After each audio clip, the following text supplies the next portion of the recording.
Oh, come on. What? No, come on. Seriously?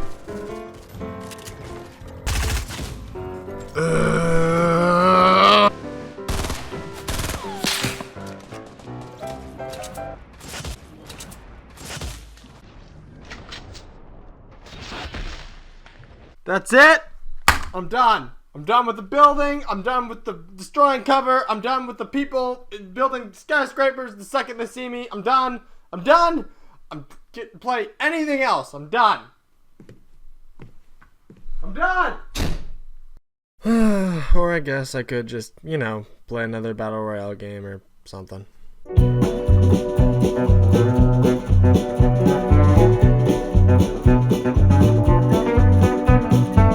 So this is Ring of Elysium, a game that has kind of taken over the past few days of my life. I mean, seriously, I got this game 2 days ago and I have almost put a dozen hours into it already, which, I mean, I'm aware for some of the people watching this may not seem like a whole lot, but, that's a decent amount. That's, forget to eat and forget the assignment that's due at midnight on Tuesday sort of time. Regardless, I think this game is pretty great, so let's take a look at exactly what it is and what's going on here.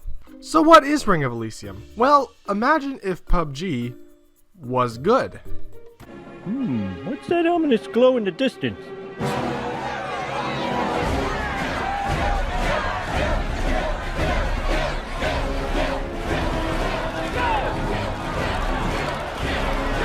Okay, calm down. Obviously, I'm mostly joking. PlayerUnknown's Battlegrounds is obviously doing something right. It's one of the most popular and most played games in the world right now, so, it's obviously good in most respects. A lot of people complain about the game's sort of dull mid-game, the technical issues and bugs, the overall lack of optimization. It's just, it's good, but it's not perfect. And definitely don't get me wrong, Ring of Elysium isn't perfect either, but it fixes a lot of why? That's not a hard name to say. That fixes a lot of PUBG's issues and introduced some new mechanics that I think really work for the battle royale genre. So when you load into your match, you'll probably notice you're not in a plane or a battle bus or in any other sort of thing that is flying that definitely should not be flying, but rather you're on a static map screen. From here you can pick your drop point, and I get that it's not quite as cool as parachuting out of the sky, but it works pretty well for knowing what you're in store for once you hit the ground. But wait, there's more. You can also choose your gear kit. This is basically choosing how you're going to get around the level and what weapon you start with. There's this cool hang glider that means you can glide all over the map like in Breath of the Wild and don't have to worry about fall damage. There's this awesome snowboard that you can use anywhere and do super cool tricks with. And there's this climbing kit for if you're boring. I'm just kidding, it's not super boring. It's kind of useful, there's zip lines and stuff. But I mean, come on, you could be a snowboarder that does super cool flipping tricks and just look at that guy. Look at him go. Look at him go. I ran out of enthusiasm like halfway through that sentence. Once you get into the match, it's your fairly standard battle royale routine. You run into houses, sheds, military compounds, basically anywhere with a door or window, and look for guns that the residents have for some reason left scattered all over their houses. Why do they have so many guns scattered all over? No idea, but welcome to America, I guess. If you're watching this video, I can probably assume you've played a battle royale game before, so I won't bother you with the details of the running and the hiding and the shooting and the praying to God that the man with the big gun outside the door doesn't notice you, but it's all fairly standard stuff. There's a few nice quality of life improvements over PUBG. For one, you can actually equip 2 scopes on the same gun, so if you want one for short distance and one for long distance, you just hit your B key and you're swapped over. It's a nice little Twitch tidbit thing there. Look, I don't know how to describe it, but it's nice to use. One of the other differences between Rings of Elysium and a lot of other battle royale games is that the storm doesn't move in an exact circle. You see, it more moves in these sort of segmented bits that close off gradually as the match progresses. You get a fairly generous time to travel from the danger zone to a new safe section, but once that timer runs out, you start taking damage from the storm immediately. So if you're far away from the safe zone and that timer starts going, you best get a move on, buddy, and you also better hope you didn't pick the climbing gear, because otherwise you are screwed. Okay, fine, that's not entirely true. There are cars and trucks and snowmobiles that are faster than the snowboard, but not as fast as the glider, so you can use those too if you want a little advantage. Also, hey, there's no building in this game.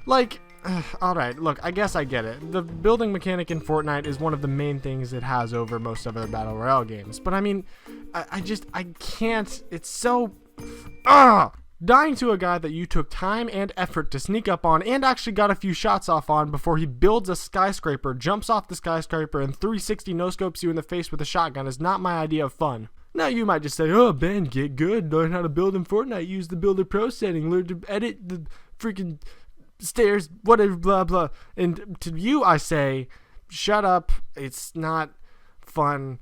I have totally lost my train of thought here. What was I talking about? Oh yeah, so there is another way that this game differs itself from a lot of other Battle Royale games. You don't actually have to kill everyone in the match to win. I mean, I know that sounds counterintuitive considering this is a Battle Royale game, emphasis on the battle. The whole point is to kill the other people that are trying to kill you, but I mean, hear me out here. After the storm moves in as much as it's going to, a rescue helicopter gets called in with 4 seats. If you're playing in a squad match and all your teammates have survived, this means that yes, you do have to kill every other team in the vicinity to be able to escape. But if you're playing by yourself and there's only 4 people left in the match, you can all technically leave and win the game. Now, the only problem with this logic is that it trusts other people to, you know, be decent human beings and not shoot you on sight. Looking at you, Jax Frags. Yeah, unfortunately, in most of your matches, you're probably going to have that one idiot that shoots you while you're halfway up the ladder, even though there's enough seats for everyone to escape. But, you know, it is an interesting mechanic. Getting to escape with up to 4 other people, as opposed to just killing everyone who isn't you, is a really cool idea, and I like it as a concept. And that tense, long climb up the ladder as you're praying to God that some idiot doesn't shoot you while you're completely defenseless is, you know, pretty engaging and exciting.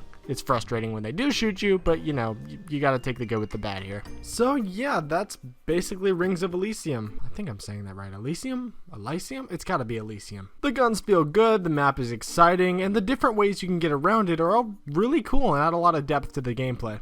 I do sort of miss being able to dive out of the battle bus or the plane or whatever and drop onto the map, but the map thing doesn't bug me too much, and this game is free to play. The only things you can really pay for are loot box and cosmetics, which, you know, is annoying in PUBG because that game somehow still costs like $40, but you know, in a free to play game, that's totally fine.